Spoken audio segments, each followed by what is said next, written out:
Anda pernah dengar nggak hipotesis soal otak dalam tabung? Itu loh gagasan filosofis yang ya agak liar lah ya, yang membayangkan kalau realitas kita ini sebenarnya cuma simulasi komputer super canggih. Terus otak kita dicantolin gitu aja, ngira ini semua nyata. Haha, iya pernah dengar. Nah, sumber kita hari ini, bab 12 buku A Thousand Brains Jeff Hawkins, punya gagasan yang mungkin kedengarannya mirip-mirip anehnya, tapi ini basisnya neuroscience. Kita itu emang hidup dalam semacam simulasi. Betul. Tapi simulasinya itu dibikin sama otak kita sendiri, di dalam kepala kita yang gelap dan sunyi itu. Tepat sekali. Dan ini bukan cuma sekedar, analogi iseng gitu. Ini konsep fundamental banget buat ngerti gimana kita interaksi sama dunia. Coba deh bayangin, otak Anda itu kan benar-benar terisolasi total di dalam tengkorak. Nggak ada setitik cahaya pun yang masuk, nggak ada gelombang suara yang nyampe, nggak ada sentuhan fisik ke sel-sel otaknya langsung.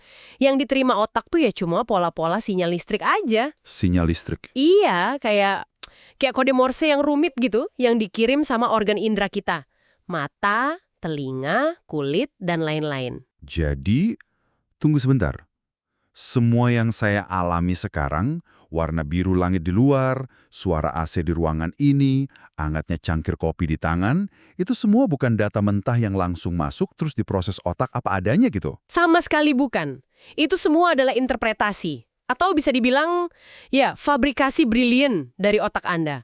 Otak itu nerjemahin pola-pola sinyal listrik tadi jadi pengalaman kualitatif yang kaya. Warna, suara, tekstur, rasa. Wow. Jadi, apa yang Anda anggap sebagai realitas di sekitar Anda itu sebenarnya sebuah model dunia yang detail banget, yang dibangun dan terus-menerus diupdate sama otak berdasarkan aliran data sensorik yang terbatas dan seringkali ambigu itu. Oke, ini konsepnya gede banget ya. Mari kita coba bedah bareng-bareng nih. Hari ini kita mau nyelam lebih dalam ke bab 12 dari buku Jeff Hawkins, judulnya False Beliefs atau Keyakinan Keliru. Tujuan kita sih pengen bantu Anda paham gimana otak ngebangun persepsi dunianya, kenapa persepsi ini bisa aja meleset atau keliru, dan yang paling seru nih, gimana sebuah keyakinan yang jelas-jelas salah bisa kuat banget bertahan di pikiran orang, bahkan nyebar ke orang lain. Nah, itu dia. Kita pengen Anda paham kenapa ngerti mekanisme ini tuh penting banget, apalagi di era informasi kayak sekarang ini kan? Betul. Dan penting banget buat benar-benar meresapi betapa terbatasnya input sensori kita. Mata kita contohnya cuma bisa deteksi sebagian kecil banget dari spektrum elektromagnetik. Oh iya. Kita nggak bisa lihat inframerah atau ultraviolet kan? Telinga kita cuma nangkap rentang frekuensi suara tertentu. Indra praba kita aja resolusinya beda-beda di tiap bagian tubuh. Bener juga. Jadi model dunia yang dibangun otak ini, secanggih apapun itu, ya secara inheren cuma representasi parsial aja. Kayak peta yang nggak lengkap dari wilayah aslinya gitu. Dunia yang Anda alami sekarang, detik ini, itu adalah model aktif yang lagi jalan di otak Anda, di neokorteks Anda. Neokorteks. Bisa dijelasin dikit nggak itu apa? Kita ini, yaitu, ngebangun dan menjaga model prediktif tentang dunia. Oke. Disitulah simulasi realitas Anda sebagian besar terjadi. Jadi ini tuh kayak kita lagi nonton film yang imersif banget, yang diputer di dalam kepala kita sendiri ya. Terus skenarionya ditulis secara real time berdasarkan data yang masuk dari indera kita. Bisa dibilang gitu. Dan karena kita kan gerak terus nih, noleh, nyentuh barang baru, jalan ke ruangan lain, film atau model ini jadi terus-terusan diupdate gitu. Analogi yang cukup pas. Otak itu nggak pasif nerima data, tapi dia aktif nyari informasi.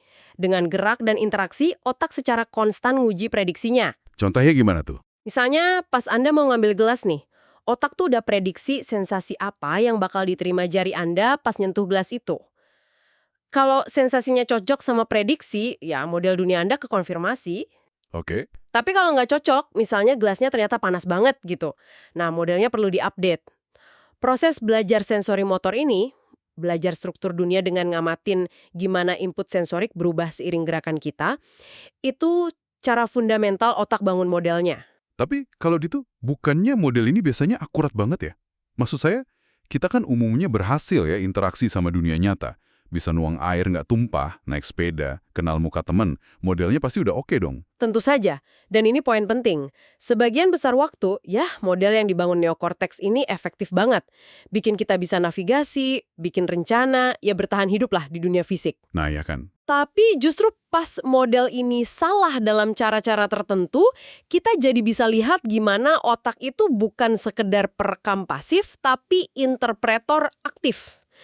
Contoh klasik banget yang dibahas di sumber kita itu ilusi papan catur Adelson. Oh, saya ingat. Yang gambar papan catur, terus ada bayangan silinder gitu kan? Ada dua kotak A sama B.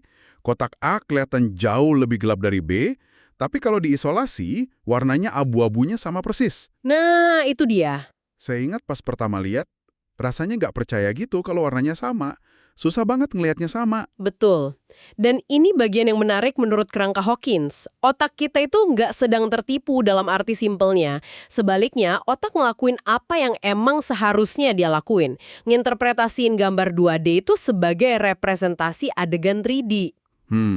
Oke. Harusnya selang-seling terang gelap. Ketiga, silinder itu bikin bayangan. Iya, iya. Nah, berdasarkan asumsi ini, otak nyimpulin kalau kotak A itu pasti kotak terang yang lagi kena bayangan, sementara B itu kotak gelap yang nggak kena bayangan. Buat melihat warna asli kotak terang dalam bayangan, otak otomatis ngompensasi efek bayangan itu. Ah, Makanya kita ngerasa A jauh lebih gelap dari B, meskipun intensitas cahaya yang nyampe ke mata dari A dan B itu sama persis secara fisik. jadi model prediktif otak soal papan catur, cahaya, bayangan di dunia nyata, itu ngalahin data visual mentah yang diterima mata.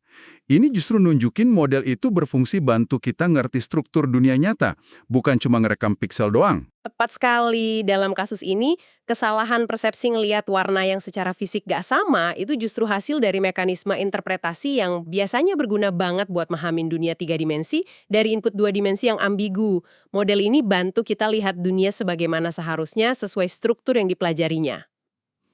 Oke, paham. Jadi model bisa salah, tapi justru nunjukin kecanggihan dan gunanya.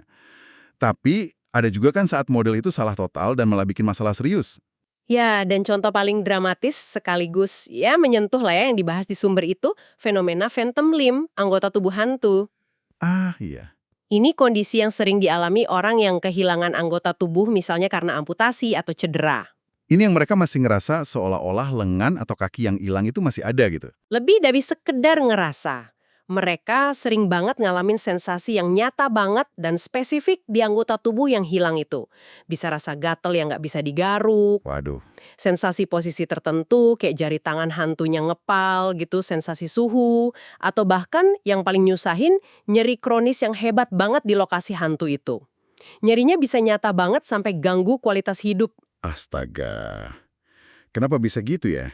Gimana kerangka model otak ini ngejelasinnya? Penyebabnya menurut teori ini, ya karena model internal otak tentang tubuh, peta tubuh di neokorteks itu belum sepenuhnya diupdate buat mencerminkan ketiadaan fisik anggota tubuh itu. Oh, Area-area di korteks sensorik dan motorik yang dulunya nerima input dari dan ngirim perintah ke anggota tubuh yang hilang itu kan masih ada. Dan bisa tetap aktif, atau aktif spontan, atau karena input dari area lain. jadi otaknya masih ngira ada ya? Bisa dibilang gitu, karena persepsi kita kan dihasilkan oleh aktivitas di dalam model otak ini, bukan oleh keberadaan fisik semata. Jadi otak terus membangkitkan persepsi anggota tubuh itu sesuai model lama yang masih kesimpan, meskipun udah nggak ada input sensorik dari sana atau output motorik ke sana. Wow, ini benar-benar ngenegasin betapa kuatnya model internal ini bikin pengalaman sadar kita ya. Persepsi benar-benar dibangun dari dalam, bukan cuma respon pasif ke dunia luar. Buku ini nyebutin contoh lain yang mirip nggak? Ada, sumber juga nyebutin singkat beberapa fenomena terkait lain yang nunjukin hal sama. Misalnya sindrom anggota tubuh alien. Apa itu? Kondisi langka di mana orang ngerasa salah satu anggota tubuhnya yang normal dan sehat itu bukan bagian dari dirinya. Kayak punya kehendak sendiri gitu. Hah? Serem amat? Dari tubuhnya sendiri. Gila juga ya. Semua ini nunjukin betapa plastis dan konstruktifnya model tubuh di otak kita. Nah, berdasarkan semua contoh ini, gimana sumber ini secara formal ngedefinisin apa itu keyakinan keliru? Sumber ngasih definisi yang cukup jelas sih. Keyakinan keliru terjadi pas model dunia di otak kita meyakini keberadaan sesuatu atau suatu kondisi yang sebenarnya nggak ada atau nggak benar di dunia fisik. Phantom limb itu contoh paling nyata.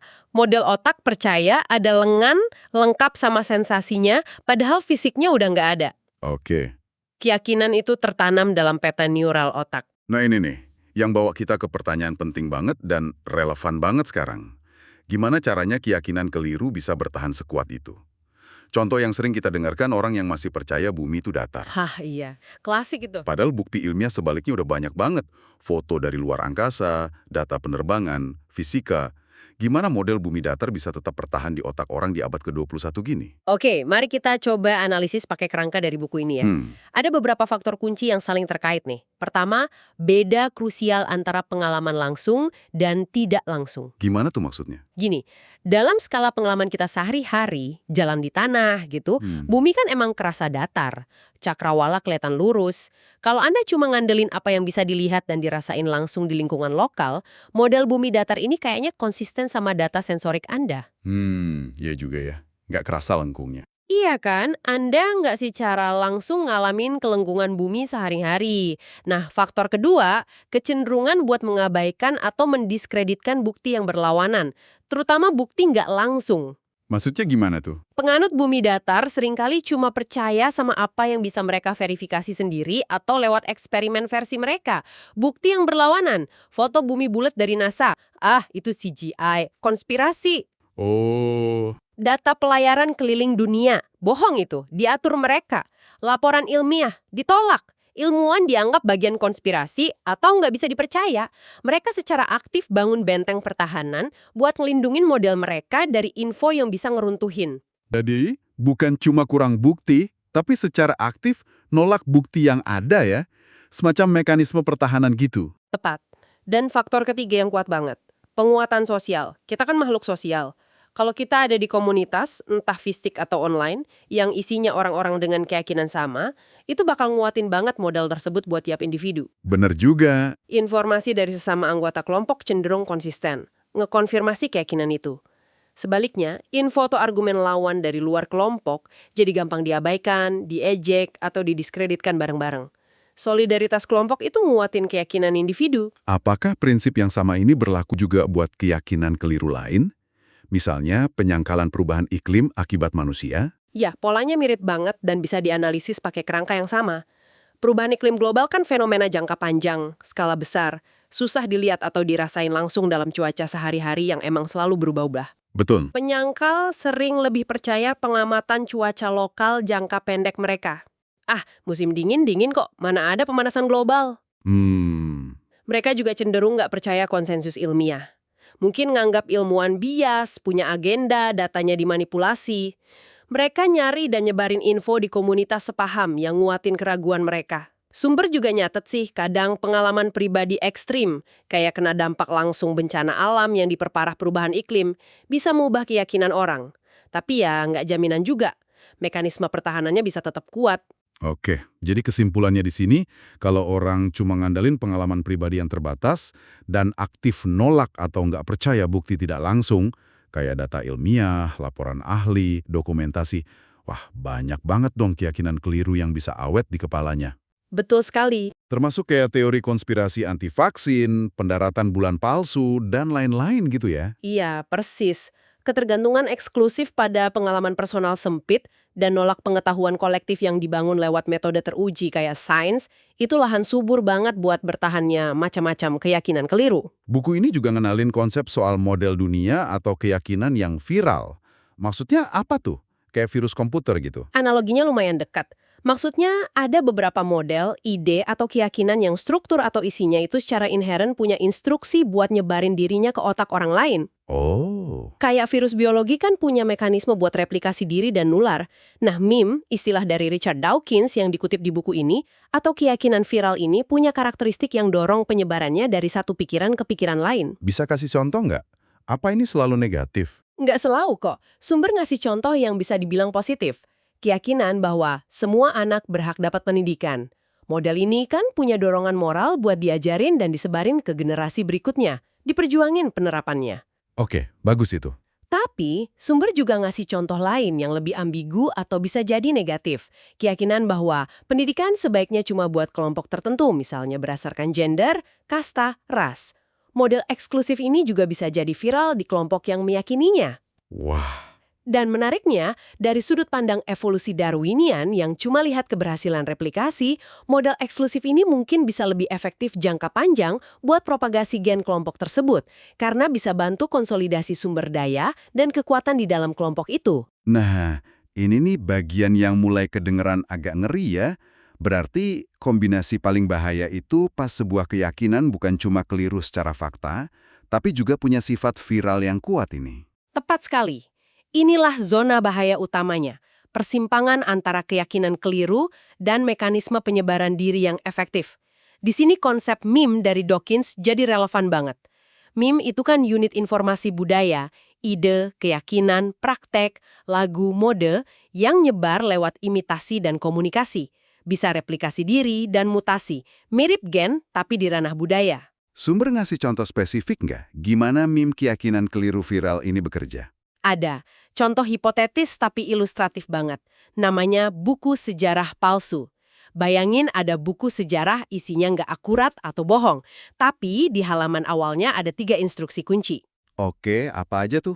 Pertama, percayai semua di buku ini tanpa ragu. Abaikan semua bukti atau sumber lain yang bertentangan. Ini mekanisme pertahanan diri bawaan si meme nyuruh penganutnya nolak info korektif.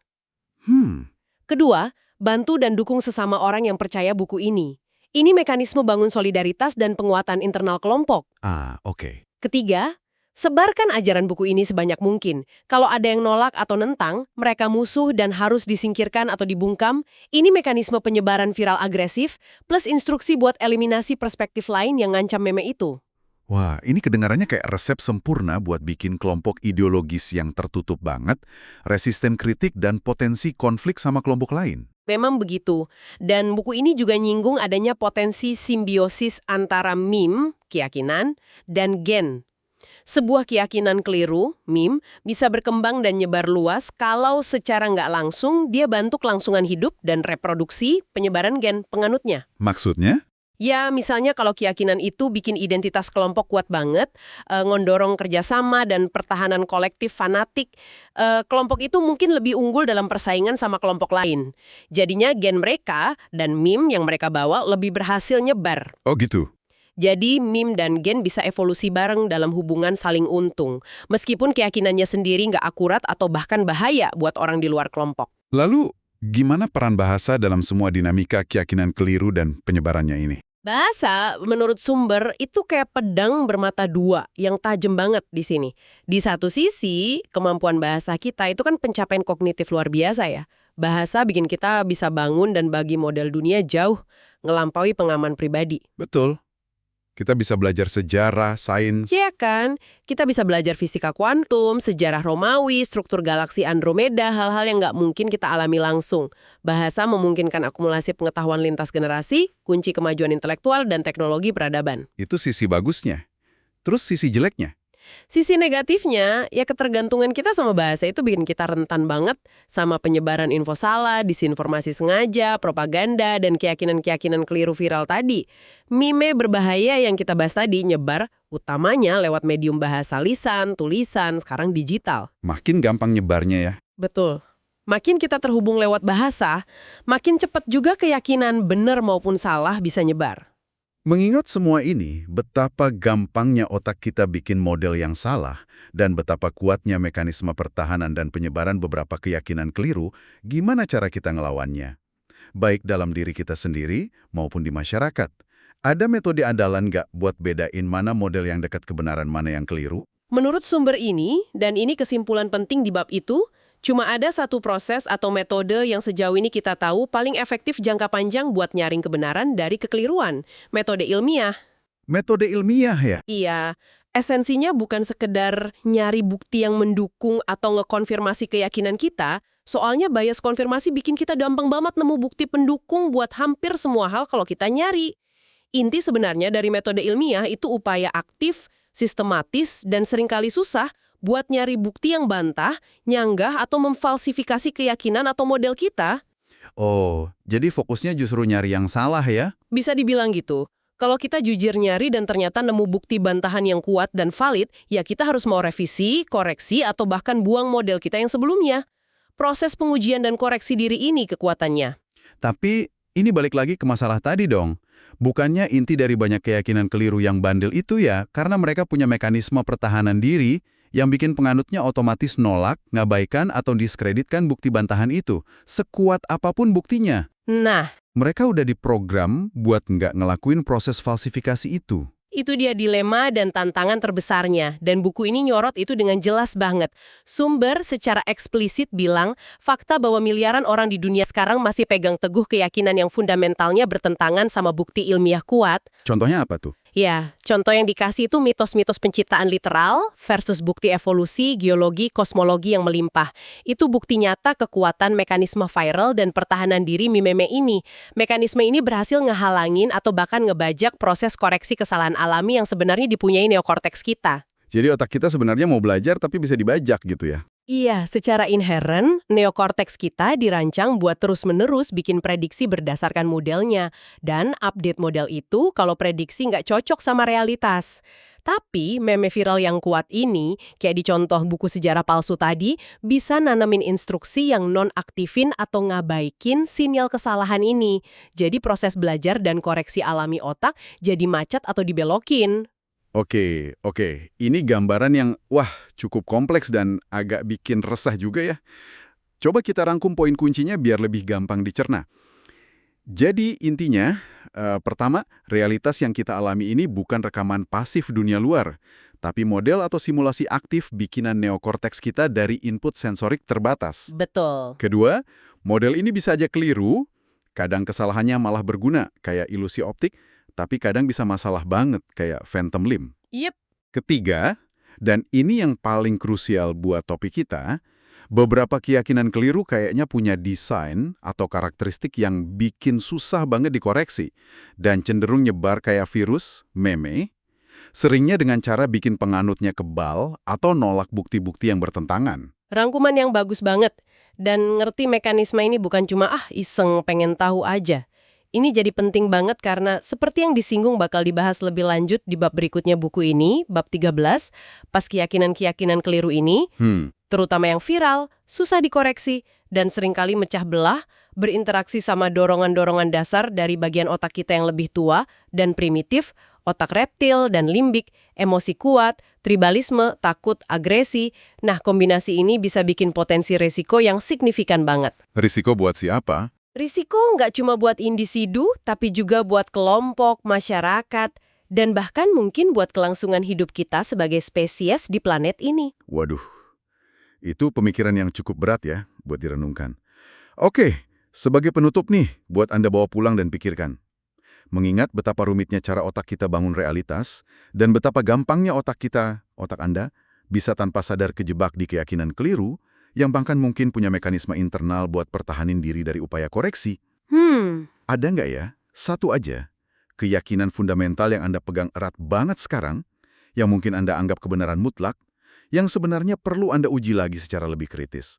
Mungkin Anda bisa coba sengaja nyari sudut pandang atau bukti terkuat yang mungkin bisa membantahnya, cuma buat lihat seberapa kokoh sebenarnya fondasi keyakinan Anda itu. Pertanyaan bagus itu.